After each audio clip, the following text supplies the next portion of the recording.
enter madman, stage left. The audience rises and holds their breath. They let the vampires into their house, pretend they don't see when the teeth come out. Put a band-aid on their throat.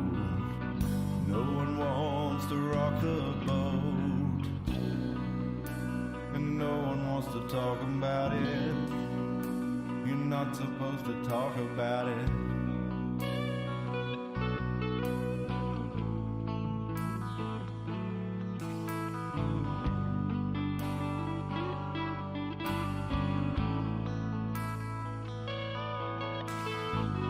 The curtain rises and the players come out. Webs of light spinning from their mouths. Stop looking, listen for a little while.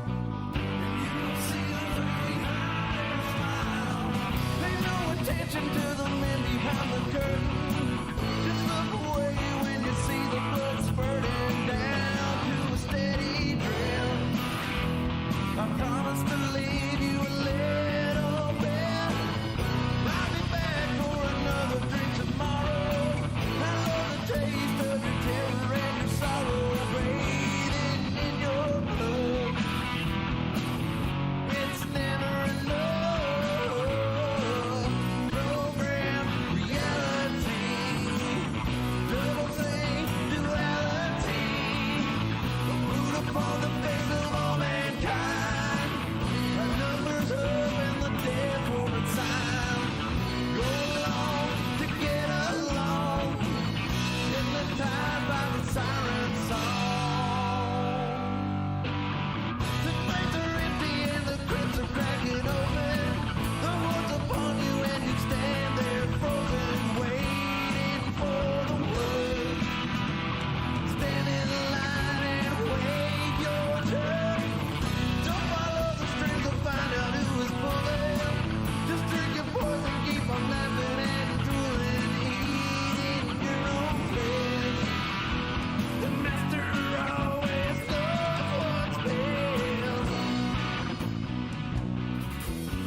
But no one wants to talk about it. It's safer not to talk about it. I cut my strings, no more bowing to the master. I tried to run, but they only came faster. Now I stand my ground. I ain't backing down. Silver bullets in my pistol, in my holster. My will is strengthened and my confidence is bolstered. Don't test my resolve. Don't test my resolve.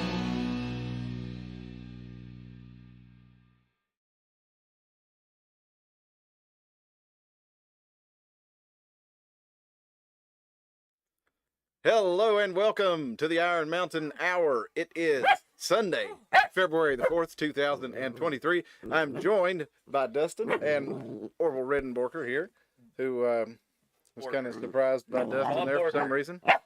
He wants to pretend he doesn't know Dustin for whatever reason, or I guess he's maybe just real excited to see him. But what's up? We're glad to have you with us. Be sure and like the video. Follow us on X, on YouTube, and on Rumble. And be sure and like the videos there and share them around. Get us on all those platforms in case we're not available to reach you on one platform or another. The platform of your choice goes down without us unable to reach you on there. You can get to us on another one. So we hope you follow us on all of them. Also follow the Armageddon Hour channel on X and on YouTube to keep up with what Aaron Armageddon's doing over there. How's everybody doing this weekend? Jump in the chat. Let me know how your weekend was. I guess the weekend's over.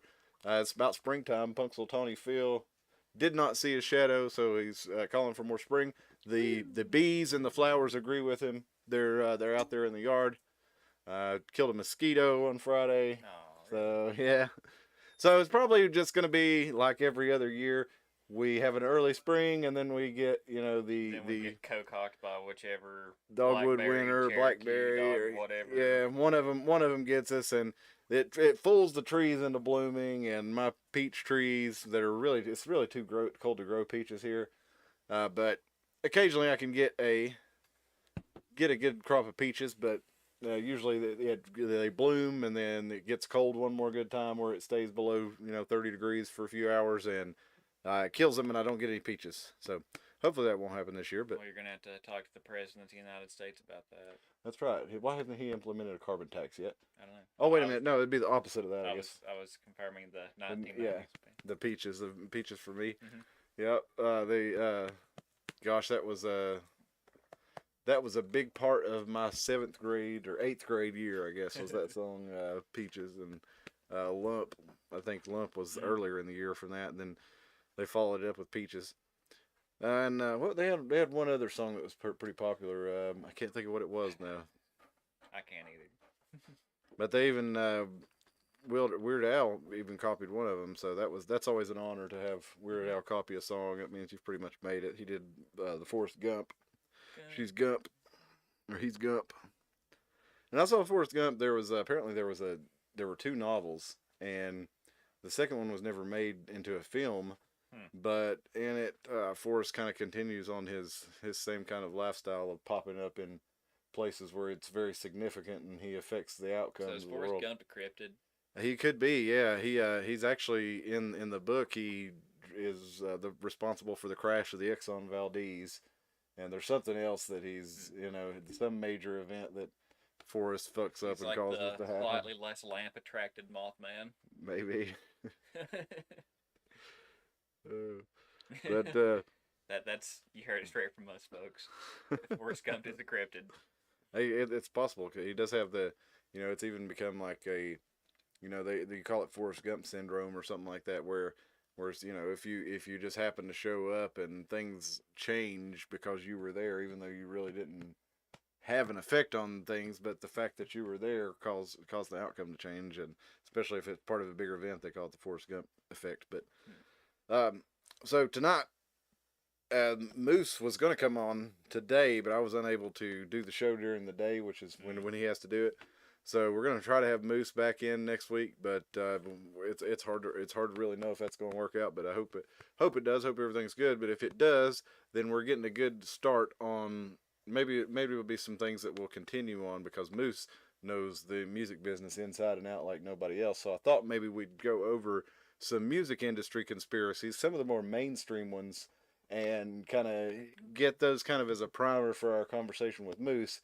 And you never know where the conversation with him is going to go. There's a reason they call him Trainwreck, but and also with this, the animal moose, you don't know what's going on. That's right. You don't know which way that's They going to control go. the situation. Yeah, they start swinging that rack around, and I mean, you better just get out of the way and roll with it. You better not try to fight it, because it's not going to happen. You ever seen with the video of those moose fighting, and they jump in the back of those full-size trucks, and they're I mean, they look like toy trucks. They're moving around like, I mean, you never see the suspension on a truck move like they do when a moose jumps in the back of it and starts jumping around trying to get out.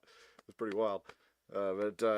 Speaking of wildlife too, Aaron Armageddon over there at the Armageddon Hour, he has all kinds of good bear videos and otter videos. He's down in Sevier County and has lots of access on a daily basis to wildlife. So if you want to stay up on your wildlife videos, definitely check out the Armageddon Hour, in addition to all the other stuff he does.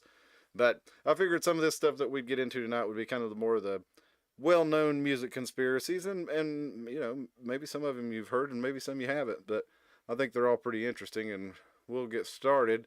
What prompted this one is new news from The Sun. This is the doctor who did Kurt Cobain's autopsy. He said he should have recused himself from the office. He was unqualified, and he said he was intimate with Courtney Love. So Dr. Nicholas Hartshorn admitted that he had a conflict of interest when he determined that Kurt Cobain killed himself at his home in Seattle.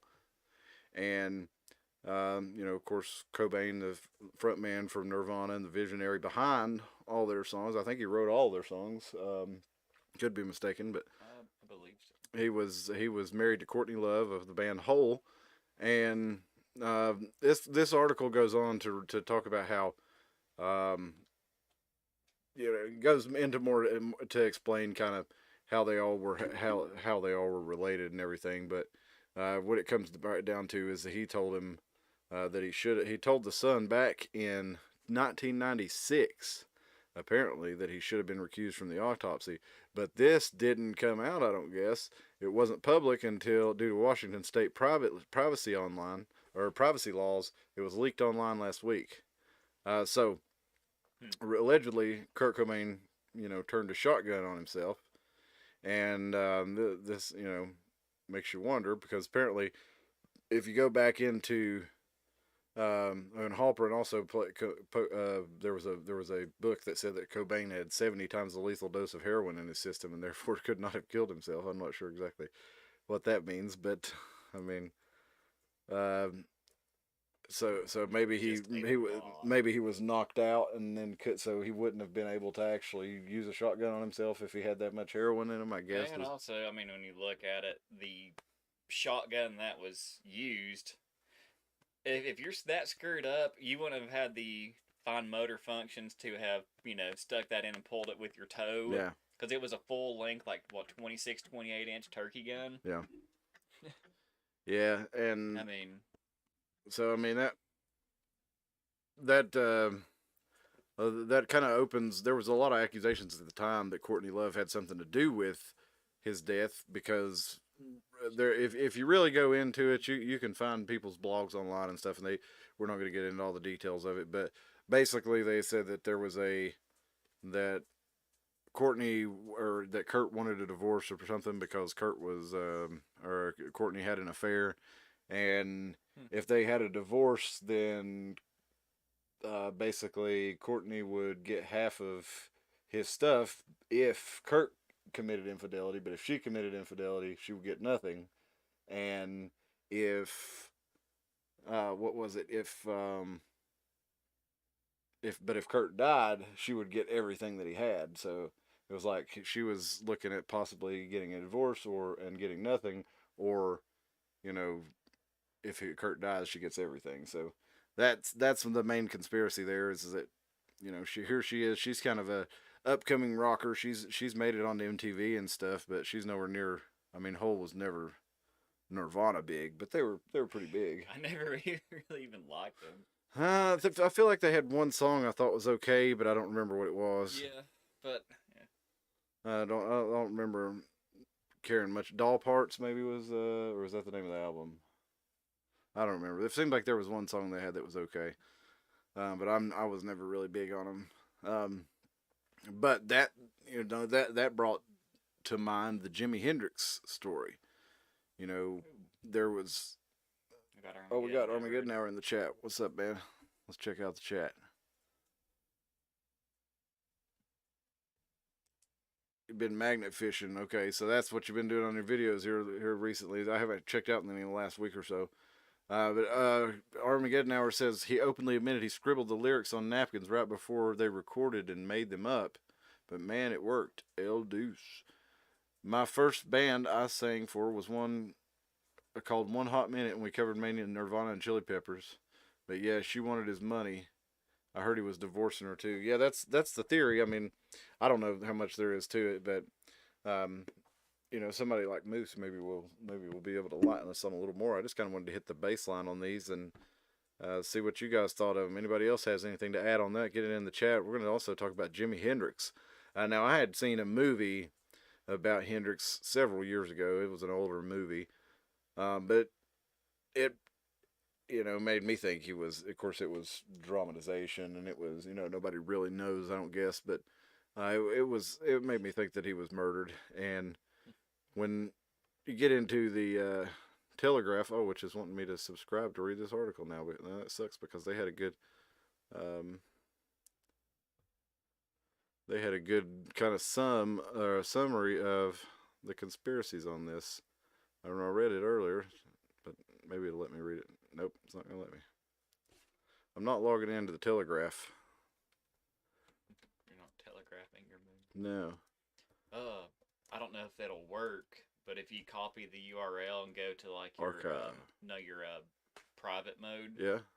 and type it back in, Let's try it. It might work. I've heard that works. See, it let me read it earlier, so it might. New incognito window.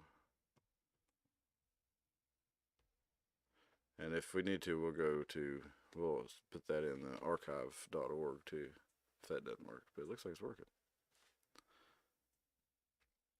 Hey, good job, Dustin.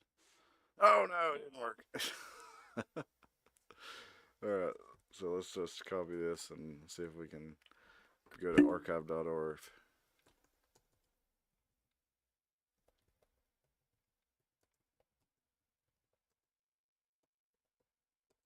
Hemi Hendrix.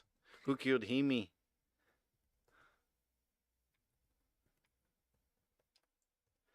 Good little trick for you there if you need to. Usually works pretty good if you. That looks like it's not going to work on that one. Usually you can put the name of it, and you'll pull up an Internet Archive of it. As long as you put sometimes you have to put the whole title in. Who killed Jimi Hendrix?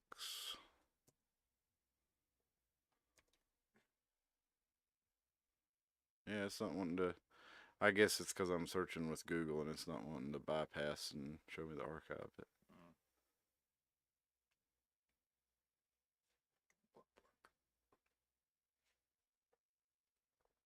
But the idea was that basically he had one of the theories was that he had gone on a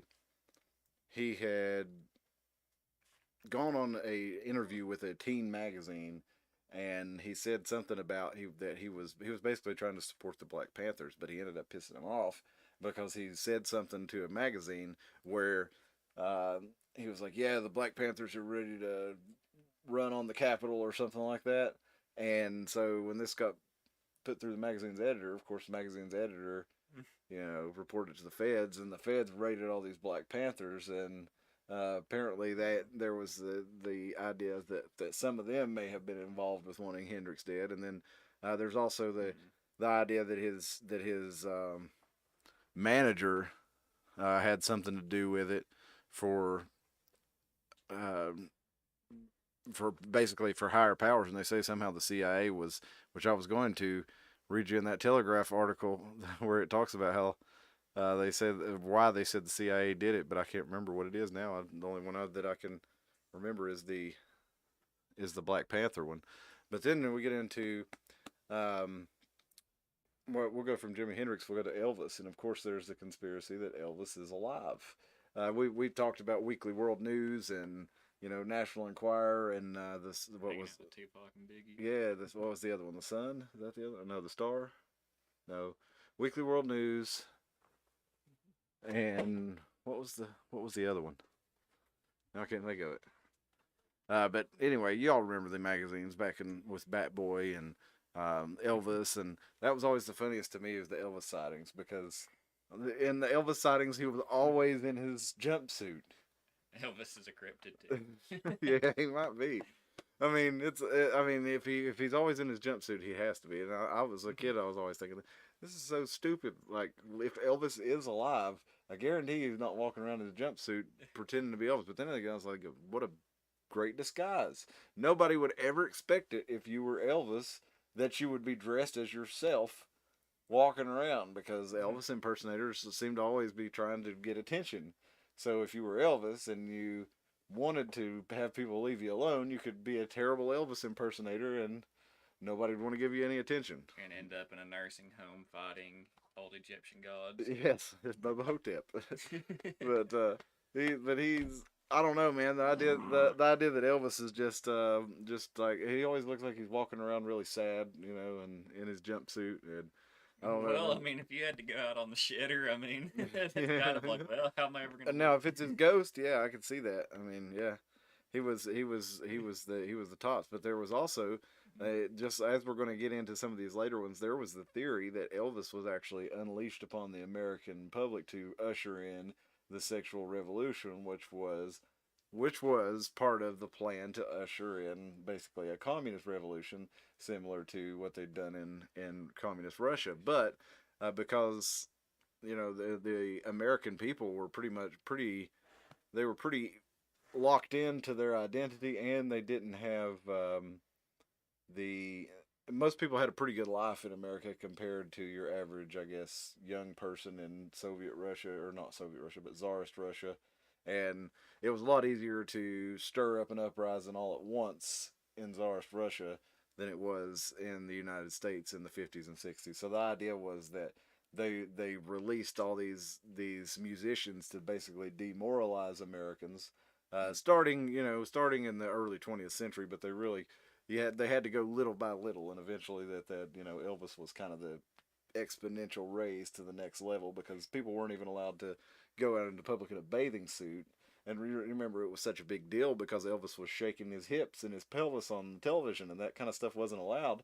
And that was one of the reasons he was so controversial and also so huge. Which was funny, because if you go back to the 20s, how risque everything was. Yeah. It's like, well, they put in the new Hollywood rules after that. I forget what they're called, Alvin. If you're watching out there, I know you reminded us what it was, but where in the 30s and 40s, it was like, okay, we're gonna get rid of all this lewd stuff in the movies, and we're gonna have a code that, okay, if you're not gonna follow this code, then you're not gonna be able to make movies. And then that kind of went into place for a little while, but that was like Dustin said, it was pretty wild in the 20s, and for the rich people in the 30s too, but not so much for the rest of the country. But there's a whole lot of stories about Elvis and his ties to power. He went to the White House and convinced Richard Nixon to give him a DEA agent, an honorary DEA agent badge. The story is that he actually used his badge and chased a plane down the runway to catch a young man who he had staying at his house had stolen some of his jewelry. And Elvis, according to the legend, actually used his DEA badge and ran out onto the runway to stop the plane from taking off, and boarded the plane. And was like, "Why'd you take my jewelry, man?" And got his jewelry back from the guy. And I don't know if that's true, but that's the story. And there's all kinds of great Elvis stories out there. We won't get into all of them, but I thought I'd mention, because I always thought it was funny, the idea that Elvis would be alive and walking around in his jumpsuit. Sun Magazine and National Enquirer. Yes, yeah, we're on X. We should be on X. Yeah, it says we're streaming. Yeah, what you got here, Aaron? Let's see. Not posting any magnet fishing videos yet, just the one I found, construction trash. Okay. Well, definitely we'd like to see some magnet fishing videos, especially get some of those otters you were telling me about. If you get some of them on the video, that'd be really cool to see, because like you said, a lot of people don't realize that we have river otters. Me and my brother were just talking about the other day. He's in the Navy, and he had been in the Pacific Northwest, and was talking about the giant, ocean or sea otters that they get up there. And he didn't. I think he said he just either didn't know, or somebody who was with didn't know that we had the big river otters here. Mm-hmm. And they are big. They're like the size of beavers. Then they will be aggressive if it's like otters are very aggressive. Yeah. They're adorable, but they're mean. And they are the same family. Did you tell me that they're the same? Or it might have been my brother told me they're the same family as the wolverine and the badger. They're you think of them more as like a rodent, but they're actually they're a weasel. A weasel, yeah. So this next story here. A water weasel. A water weasel. It's a slick and oily looking water weasel. Mm-hmm. Yeah, I wouldn't want to touch one. I wouldn't want to try to touch one, but they look like, if you touched them, they'd be slick. Mm-hmm. This guy's the wild conspiracy theory that Lady Gaga murdered up-and-coming singer Lena Morgana. This is from Your Tango Entertainment News by Megan Hatch. And I've always thought this was a pretty interesting one. Don't know if there's anything to it or not, but a lot of this stuff really lines up, because Lady Gaga, she really came up to in 2008, and one of the things that probably most people, including me, if I didn't occasionally go to Reddit conspiracy forum, I would probably never seen this, but evidently her best friend Lena Morgana, her ex-best friend Lena Morgana, died of an apparent suicide that same year. Now Lena Morgana was she was kind of gearing up to be the next big thing in pop music and had an MTV deal back in 2007, and she was supposed to be an edgy and bold superstar, and she found Stephanie Germanotta, whose artist name is none other than Lady Gaga. And so he's working with Morgana and Lady Gaga, and soon thereafter, Lady Gaga became Lena's co-writer and backup singer.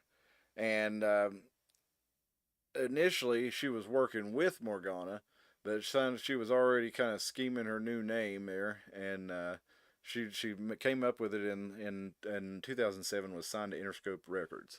So a year later, that's when she released the Fame, which is like a huge album, one of the last real big CDs that sold a lot of copies. And the same 2 months later that year, 19-year-old Lena Morgana died by suicide. And apparently, this video here, we won't watch it because I think it's probably about 15 minutes long, but it goes into how they wrote about 10 songs together, and Morgana was supposed to sign with a major label, and none of that ever happened because she ended up dying. But apparently then in that video there that we didn't watch, 15 minutes long, it shows where Lady Gaga actually used a lot of the same looks, a lot of the same styles, a lot of the same songwriting techniques, and some of the songs that they wrote together probably were just Lady Gaga later recorded and didn't credit her for.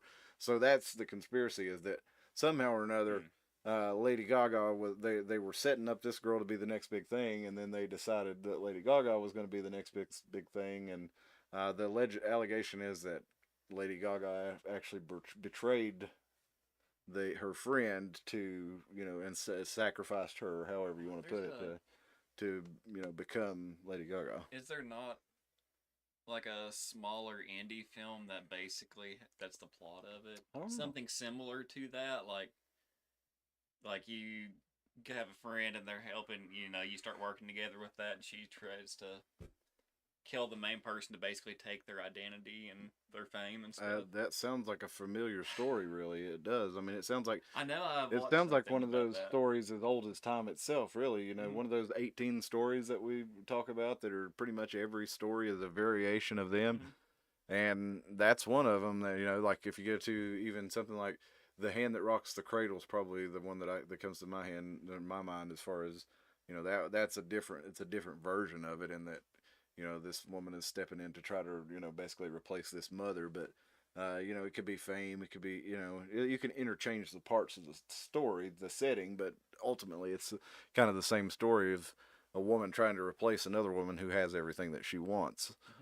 So yeah, it's a story as old as time itself. And I'm sure you're right that there is probably a recent movie about that.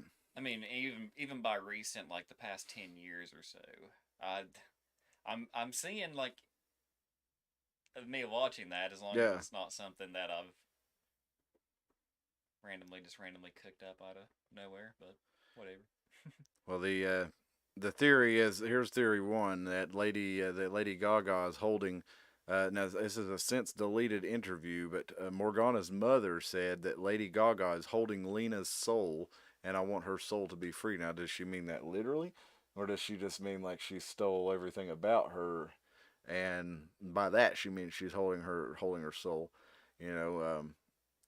Others have said that her death was caused by the psychic control of the Illuminati. So we'll probably get a Wikipedia note talking about the Illuminati under the video. We usually do if we say the word. Now, the other conspiracy theory is that Gaga actually murdered her, but as they're saying, though, she was in Los Angeles at the time of her death. So if she didn't do it herself, or she had a good alibi. So but then there's the other one that she sold her soul to Satan. So then that's probably a really old one. If you go back, you can look at guys like Bob Dylan is one that comes to mind. Robert Johnson. Lots of successful musicians over the years have said that they've sold their soul to Satan. I mean, it's really you can go on YouTube and watch a compilation of dozens of them. So it's like whether or not that's literal.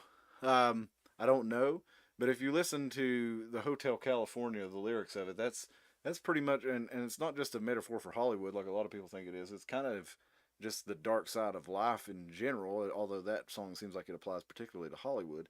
There's, that's kind of the way that industry works. Like if you want to be at the big time, you're pretty much going to have to, with very rare exceptions, set your morals aside in some way or another, which you could say is selling your soul to Satan, whether that's ignoring your family and friends or, turning your back on somebody who that it's wrong to do that to. And that ultimately sets people down a path of continuing that behavior in order to continue to have fame and fortune.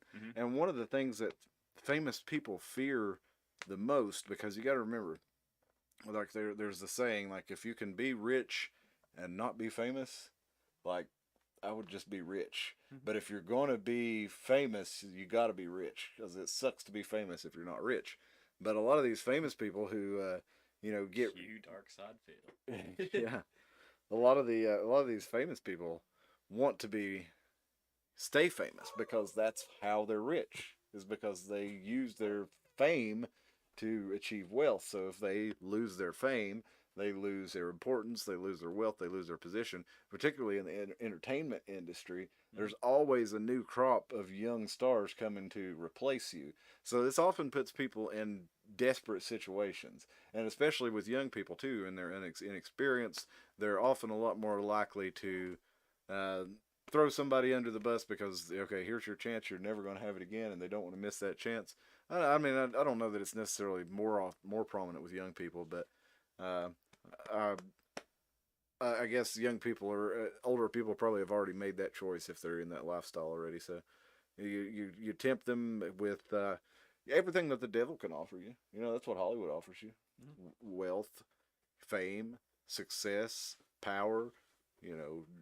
Drugs and alcohol, splendor, all the lavish, clothing, cars, everything you could want. Like that's all the stuff the devil offers you when he offers you something. Is you give up your morals, you give up your soul, you do all these things, do these few little things, and who's it really hurting? And you get all these rewards. Reminds me of the story of Needful Things. Did you ever see that movie or read the book? It's a really good story. It's another really classic old tale, but this is Stephen King retelling it in a New England town. And in the story, the devil comes to town, and he is disguised as a shopkeeper.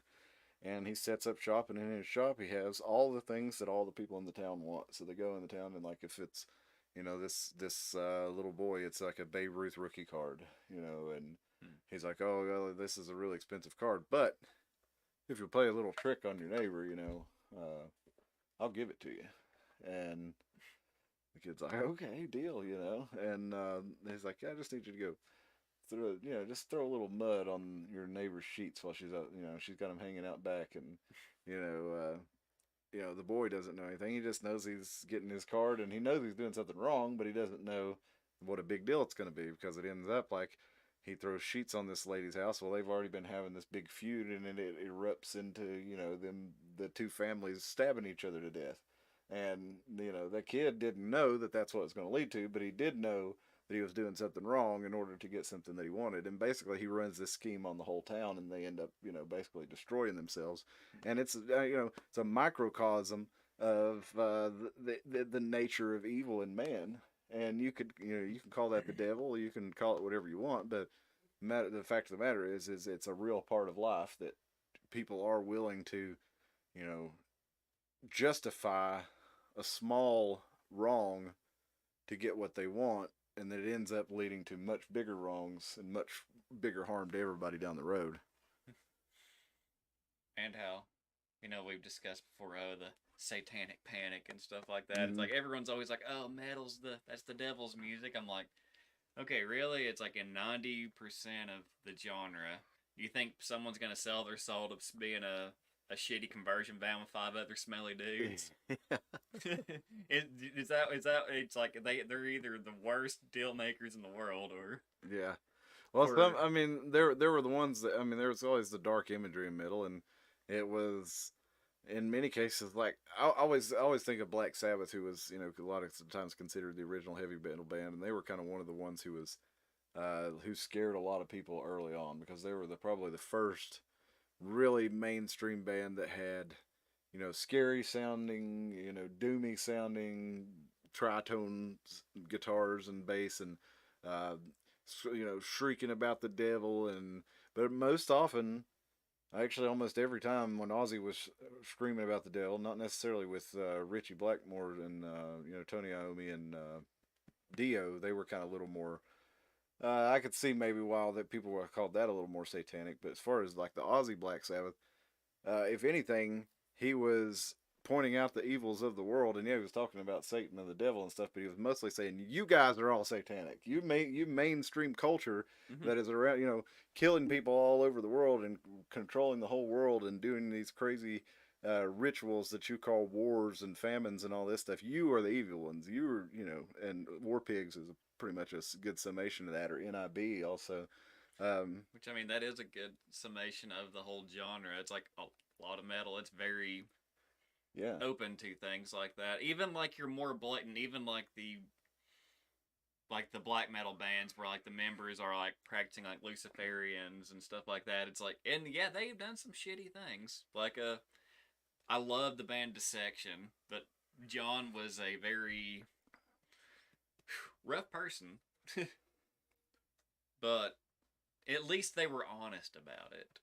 That was the thing. It's like they never hid and been like, you know, trying to be good people like these pop like the pop artists that they probably want everybody are. to think that. Well, I don't even know if they care now if the people think that they're a good person. They used to. Yeah. But you know, it's like the people it's like especially like in the OG first and second gen black metal when it was pretty unhinged, it was like they were at least honest about their, you know, their intentions to each other and things. Yep.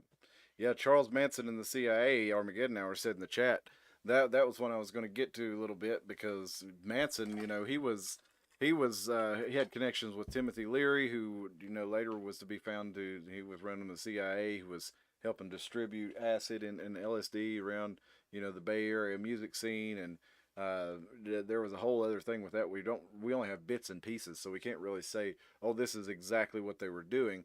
But we do know this that the CIA and other, you know, domestic intelligence agencies were experimenting with, you know, mind control, with drugs, with getting into the culture. And there's this little thing like, and everybody says, well, you know, you still have to be a brilliant guy to make the kind of music, say, that Jim Morrison did. There's no denying that, right? But and where would music be without the Doors and the Laurel Canyon scene?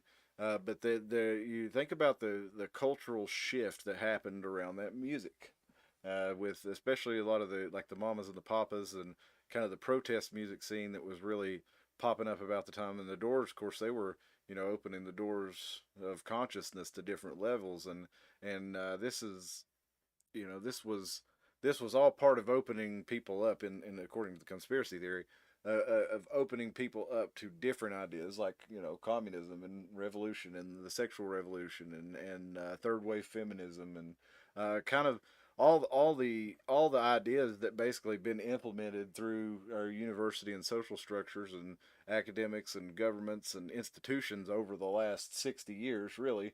You know, these kind of have become the prevailing thoughts in these industries. And so a lot of people say that this Laurel Canyon scene was a big part of this, and they did have these interesting connections. Like everybody in there was like Jim Morrison's dad was a like a high level psyops general, which I think was pretty interesting in itself. But pretty much all the folks in that Laurel Canyon uh, scene were connected in one way or another to a high level military contractors, military intelligence.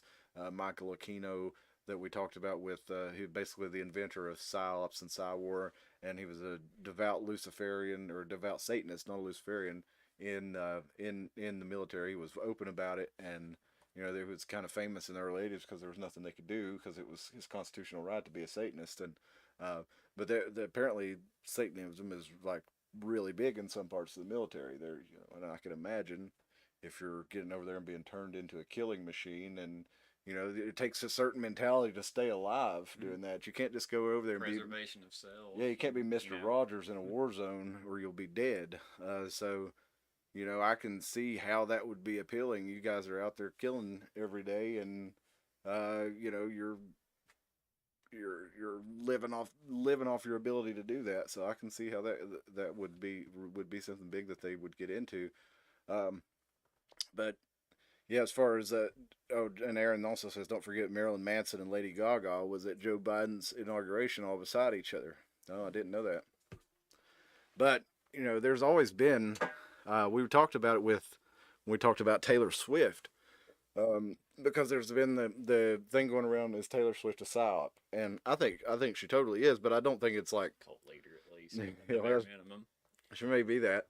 I think whether or not Taylor Swift herself is doing any of this, the media and the government are both working together to use her to influence people. I don't know how effective it is, but if you look how many people go out and saw the Eras tour and how much the tickets were for that thing, it's definitely her. She's definitely has the ability to affect people.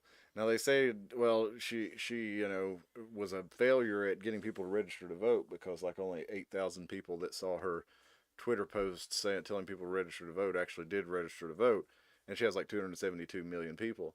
But I don't think that's really the way to measure that, the metric to measure that her influence. You know, more. Well, I've always said, and I've always had a critique for songs that were trying to give a message when the message was too blatant and it was preachy. Like the songs that really do good are songs that are good songs that have a message that like is kind of hidden in the lyrics. Like you start singing the song, you start enjoying the song, and you know you gets into you before you really think about what some parts of it mean, and then you later may start thinking about it. Something like think about something like Alice's Restaurant. You know, that song, you can get anything you want at Alice's Restaurant. It's just a catchy little folky little tune, but it has a lot to say to it, and the same with a lot of really popular songs. So I think that's the way musicians influence people in general, is subtly, not overtly in your face, like go vote for Joe Biden. You know, I don't think it's like that. But we talked about in the show how we called it Trailer Swift journalism. How all these different papers, we're seeing legacy newspapers firing their whole fucking election writing staff in an election year. The LA Times just laid off a whole floor of people in election season. This has happened actually all over the country, and it's really hilarious because these are all these awful people who propagandized us throughout the COVID lockdowns and told us how great it was that you know, some of us who didn't have the jab were dying, and that we deserved it, and oh well, it's what we get, and for, you know, telling people not to get that and things like this. So it just fills me with glee. And when they were shutting down the coal mines in Kentucky, miners were losing their jobs, and all these journalists had the nerve to go out there and write things like, well, you know, they just need to learn to code. You know, never mind that we're shutting their jobs down for no reason, considering coal has been refined to the state where it's with the coal that they burn now, unless you're burning illegal coal, it burns nothing but there's nothing but carbon dioxide that comes out of it. There's no mercury and all these, you know, liquid metal vapors that are in it, like is what's going to make you sick. That's what China's burning. But the process that we have, they call it clean coal, and it you know, it really is a lot cleaner version of coal. So they're shutting down these mines to stop this. They're shutting down the coal firing plants, and then they have the nerve to tell people who've lost their jobs, who that's the only thing there is to do for hundreds of miles around, and well, they just need to learn to code. Okay, so yeah, you journalists, go ahead and learn to code, bud. You know, what are you gonna do now, since the you know, the LA Times, that's the biggest paper around there. That's the gig that you really wanted. You know, now you've been laid off in disgrace because your propaganda was so see-through that everybody stopped reading your paper. So yeah, learn to code. Next story. Kind of the last story. We're going to kind of wind it up here.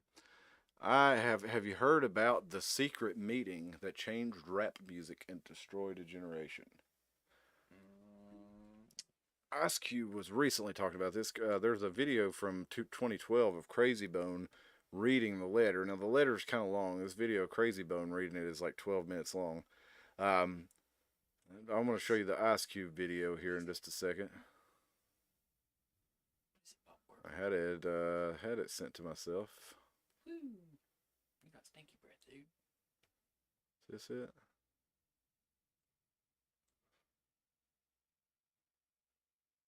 No, it's not. Let's see. Let me find this real quick. Ice Cube.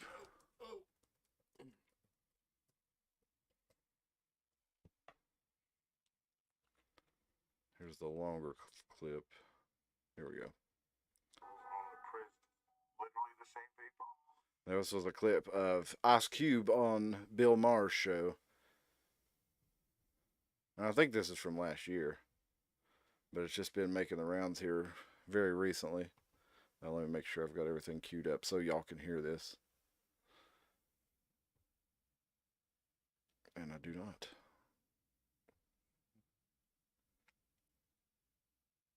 Alright, so here's Ice Cube on Bill Maher.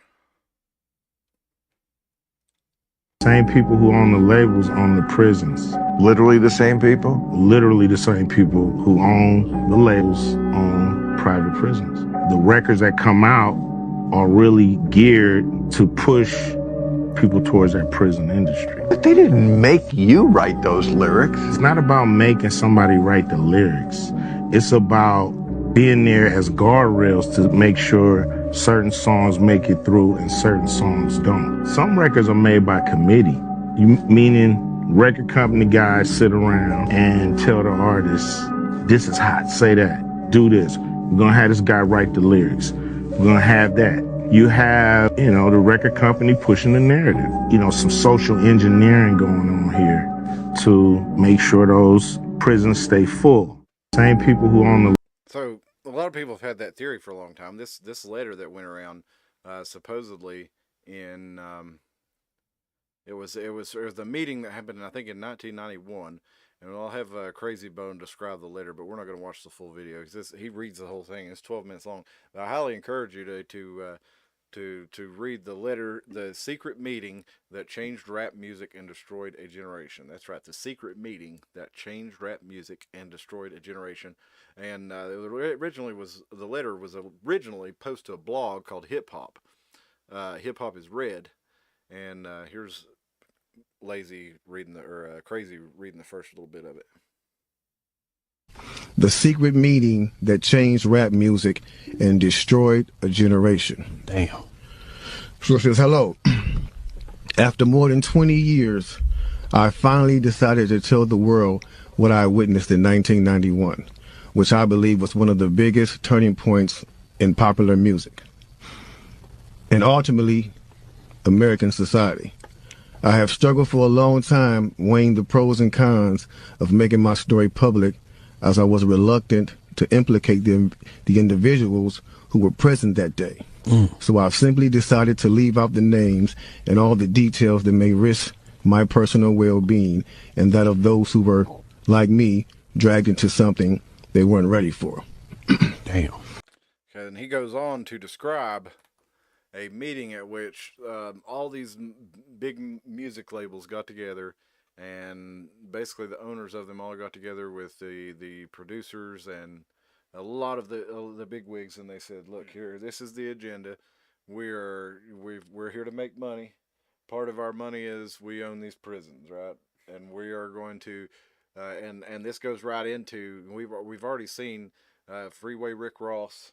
The CIA was bringing him guns, drugs. They were dumping them all over the place. There were stories of you'd go into a neighborhood in Los Angeles and there would be a big truck pull up and just drop off a whole fucking pallet of Mac 10s, and just be like, pull off. And there's all this guns and ammo just sitting in the street there. And then suddenly there's, people dealing crack here left and right. This was not a thing until the 80s. You know, it was there was cocaine. People used cocaine, but it was not like destroying neighborhoods epidemics. You know, cocaine was something that rich people did to party, and they might get crazy and do something crazy, but you didn't see people out.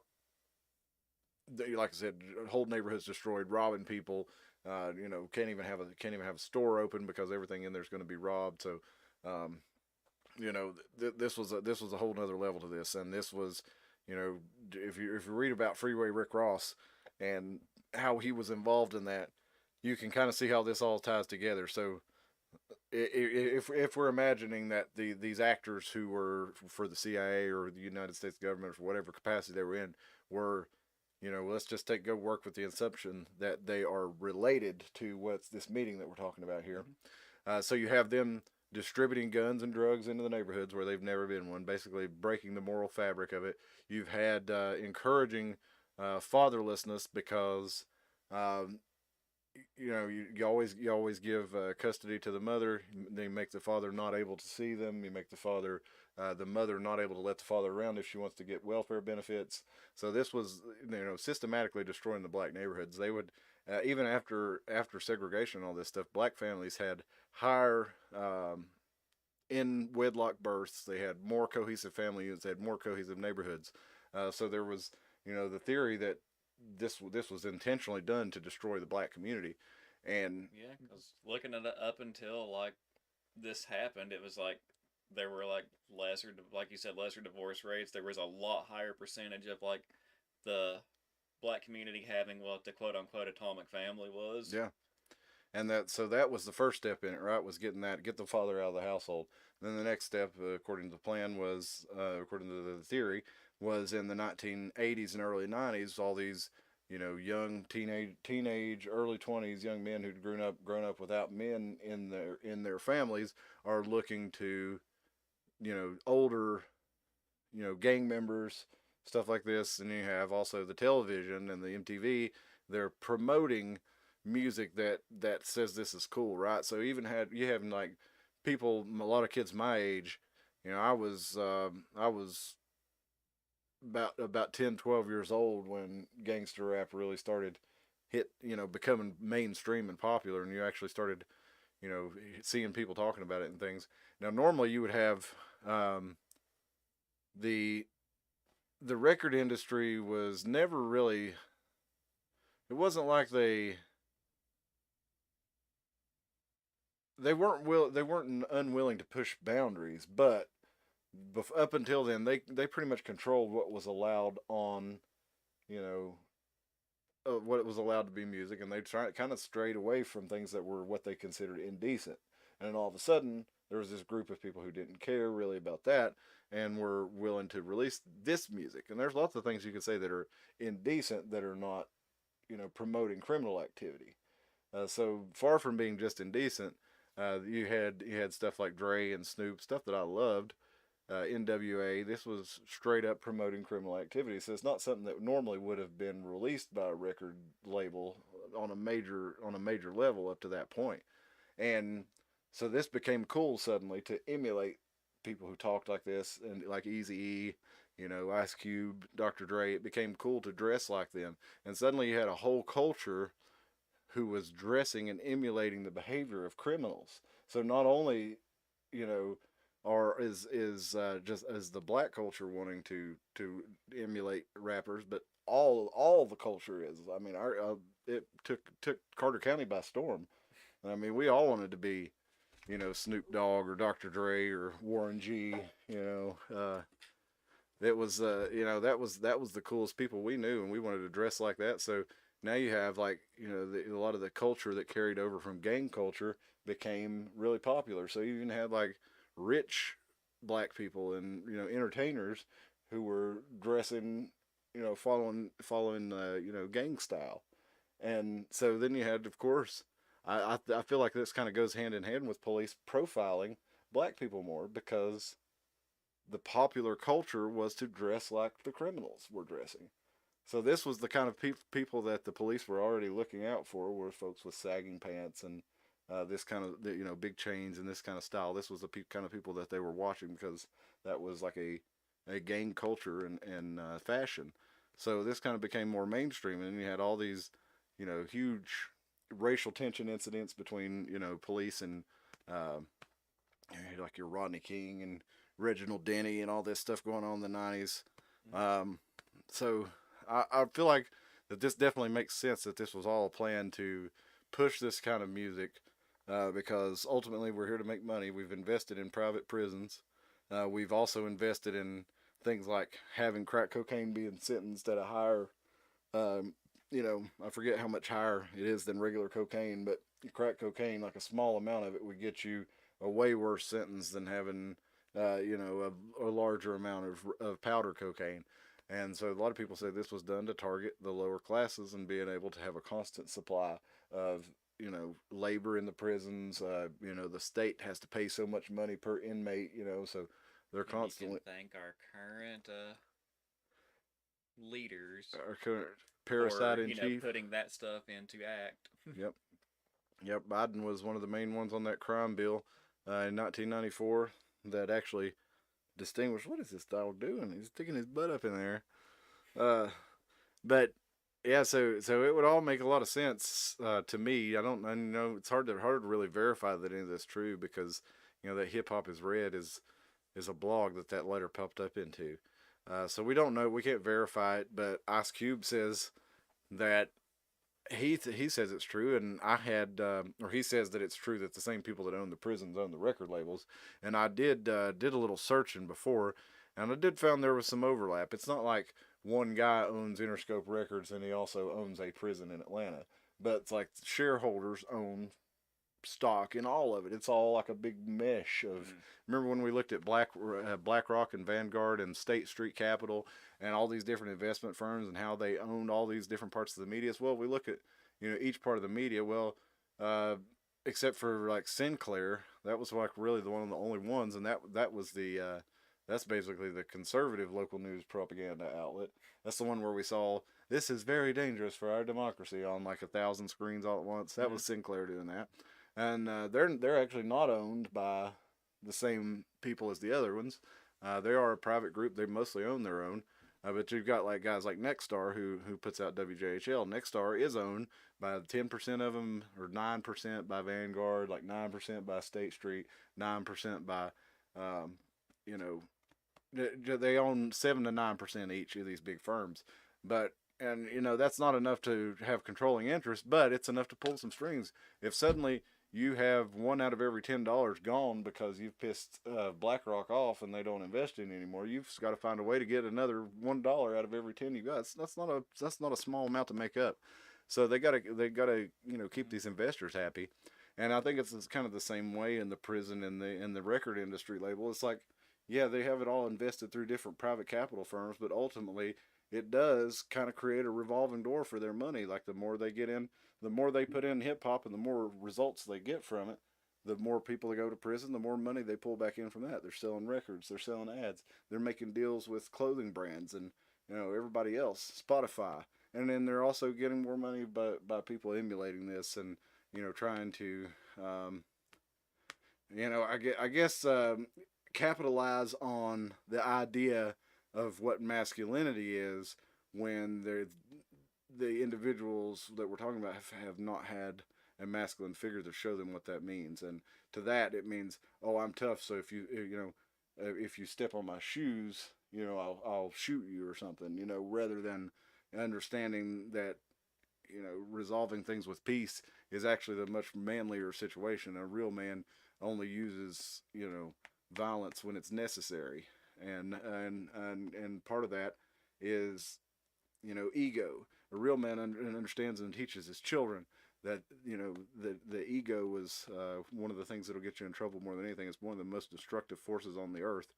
And rather than explain that, this kind of this culture kind of glorifies the ego run amok, and I think that's where we get to, the ego run amok leads to society run amok, because everybody's ego can't win, and so There's going to be a lot of losers out there. But I think I'm going to go to the last thing we're going to talk about. I tried and tried. There used to be videos of this guy, John Todd.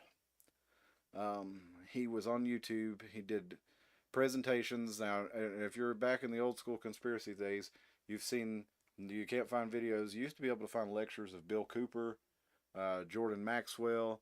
You could find Fritz Springmeier and what's her name? Gosh, I can't think of her name, but she was the Kathy O'Brien. That's her name. Kathy O'Brien and Mark Snow, I think, was the man that she went with. And there was one guy going around called John Todd, and you used to be able to find these people would travel the country, and they would do presentations in front of like a projector with a what do you call them little things with the, you know, like we had in school with the transparency. Yeah, the transparency projector. Yeah, they would do those, or they would do like a little whiteboard presentation.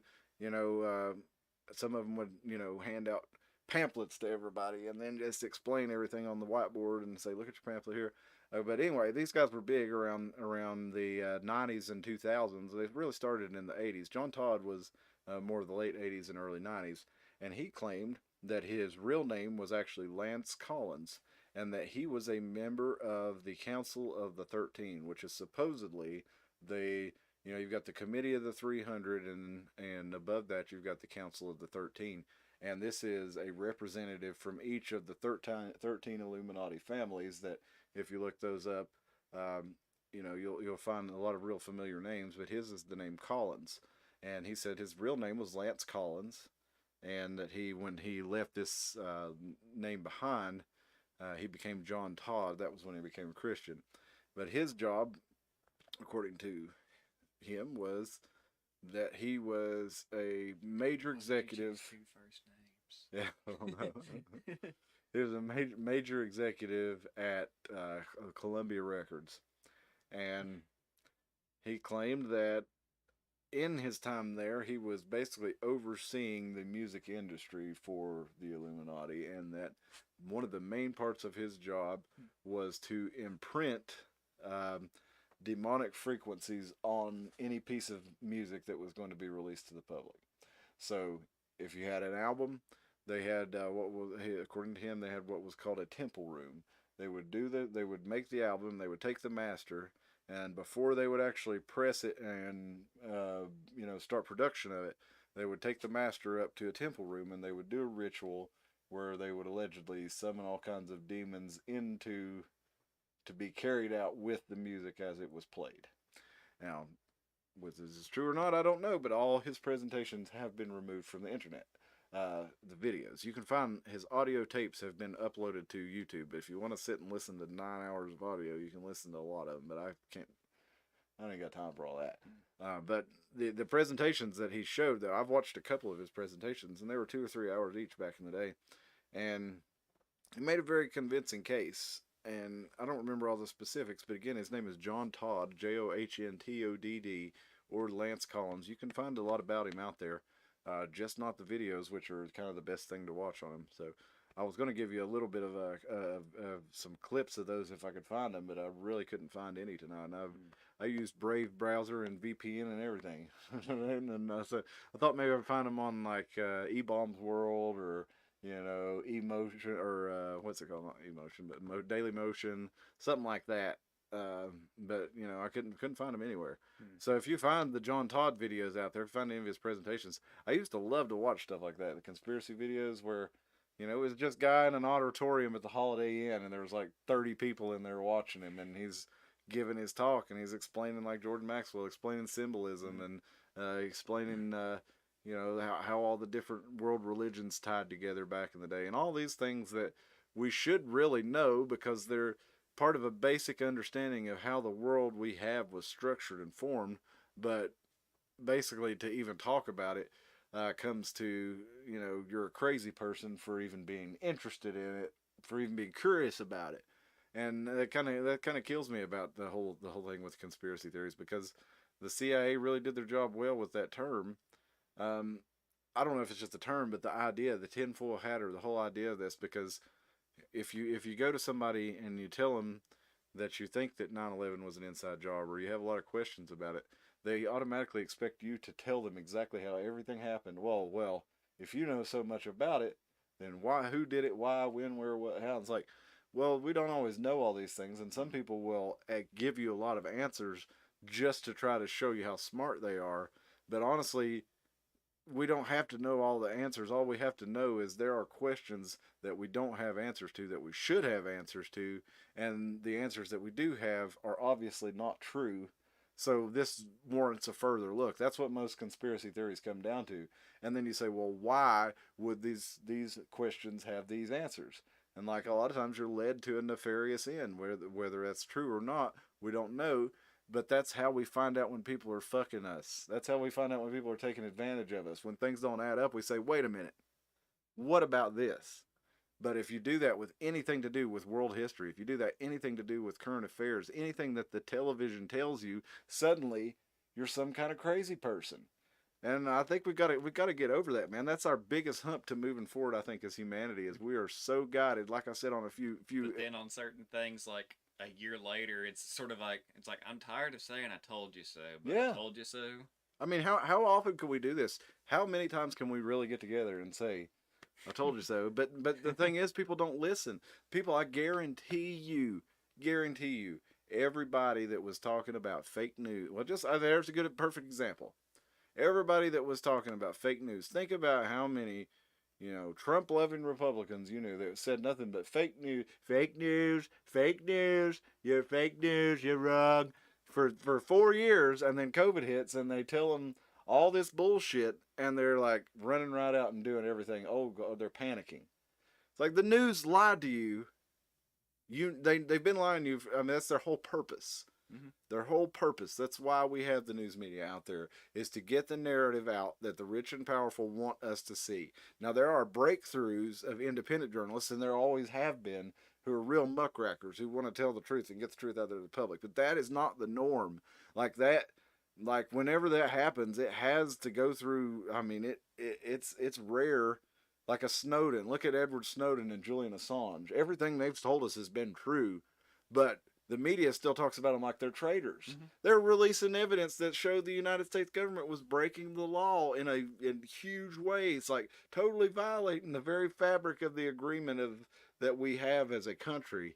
And the news media says they're traitors and should be in prison. Like, you guys should have their back, but you don't, because you're paid off by when you see these ads on news for Big Pharma, for like Northrop Grumman.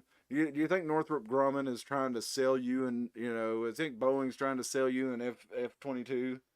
No, they're buying off the news. That's what they're doing. They're putting a commercial on there, ostensibly because that's how you sponsor a show, is you buy a commercial. But they're buying good coverage. Big Pharma is buying good coverage.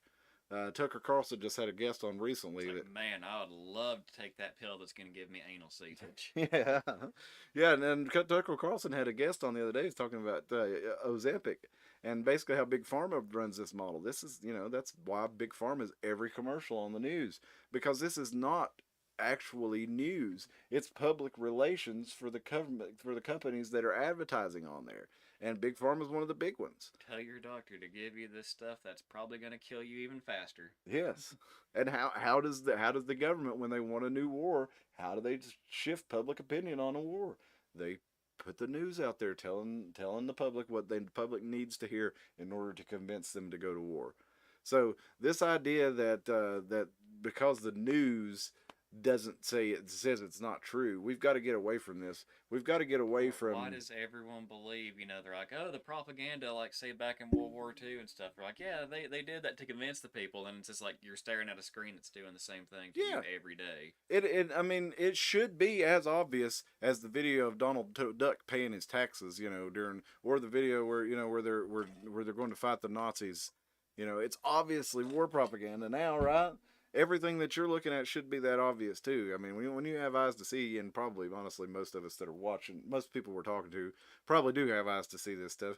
But I guess we're what I'm wanting to finish up with is let's make it reasonable to ask these questions, and when things don't add up, let's not just immediately say, oh well, that couldn't be the case. And let's try to find a way to talk to our friends about it where we are asking questions and making them think. Don't tell people. That the Socratic method is really the way.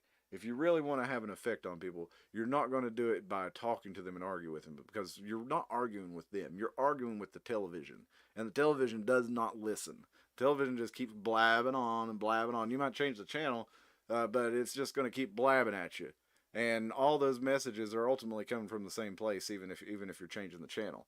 But if you can talk to a person, you can say, well, what about this? It's just a different filter. This doesn't really make any sense to me. Why would they do that?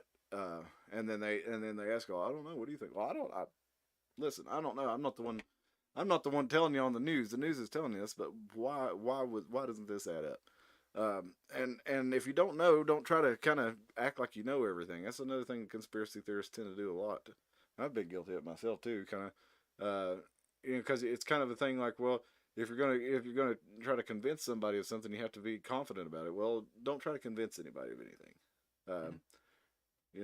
Just ask questions. Well, I always hated that statement. People are like, "Fake it till you make it." I mean, similar to that. I'm like, no, I don't want it. It's like if I can't back up what I'm trying to in anything, if I can't back it up, I'm not gonna wholeheartedly go into that. Yep.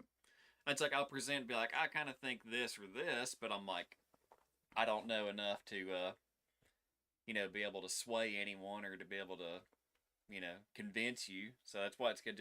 Just present it. Poured Martin salt on my sneakers. Young kids downtown JC always shooting, like trying to get street cred. Yeah. That's exactly what I'm talking about. It's like that's how you be a man. Is like, I don't know.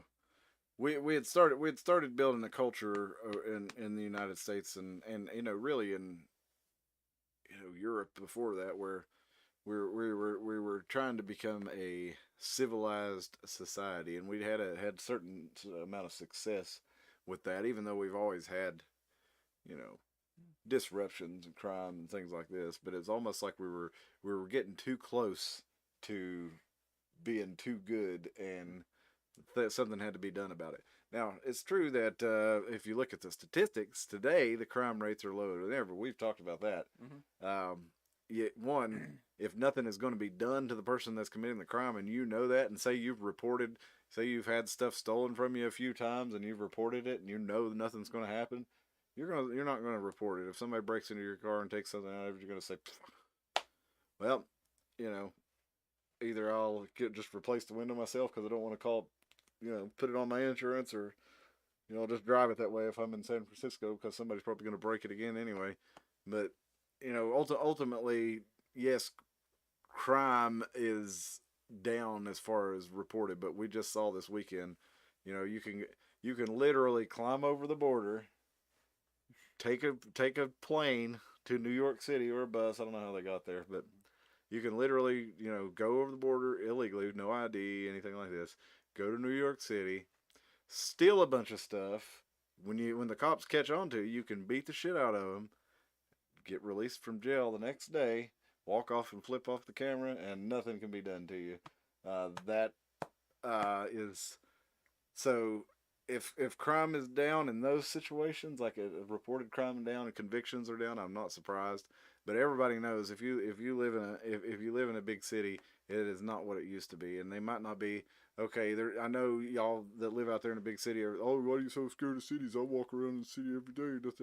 Yes, but your chances of being a victim of a crime in the cities right now are much higher than they used to be. And yes, you're nobody's going to help you. So keep that in mind. And I think it was all. It does seem like it was all part of a plan. Whether this theory is all right or anything, I can't tell you.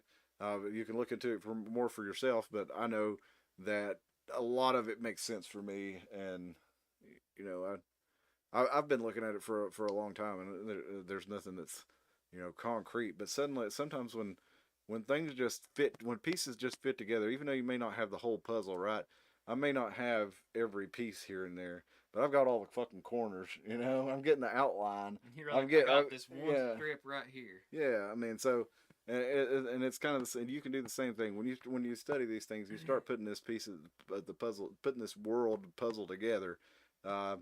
You can find a lot more pieces that, you know, that fit than you think, and you know, then as the other pieces come in, then you know more. But either way, it's about a minute or about an hour and 15 tonight. So I think I'm about done. I've got an early morning.